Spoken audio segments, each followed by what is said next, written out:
Ciao ragazzi, buonasera a tutta la compagnia bella.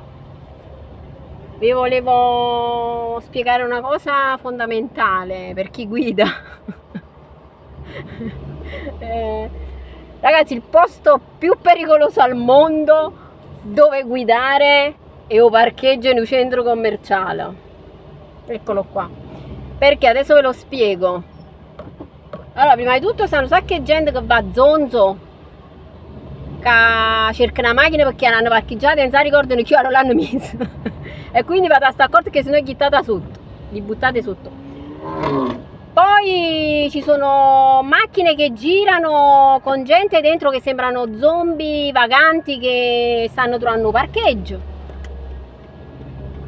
Poi ci stanno i vecchi, voglio nulla contro i vecchi, per carità, gli anziani sono una cosa preziosa per la nostra società, li vogliamo bene, però voglio i vecchi, vado a stare accorta assai di parcheggio di centro commerciale. Voglio, e poi ci sono chi?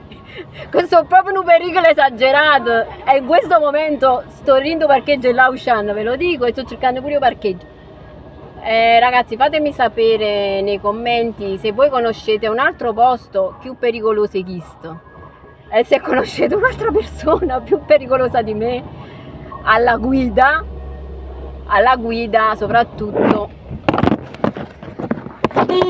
in un centro commerciale. È caduto pure il telefono. Vabbè, voglio, facciamo un po' che effetto speciale con il telefono che è caduto.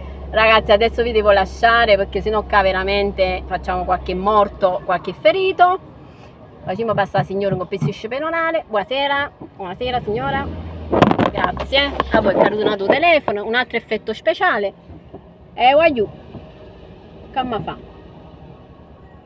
Quando ci può ci può. Buonasera a tutti, ciao.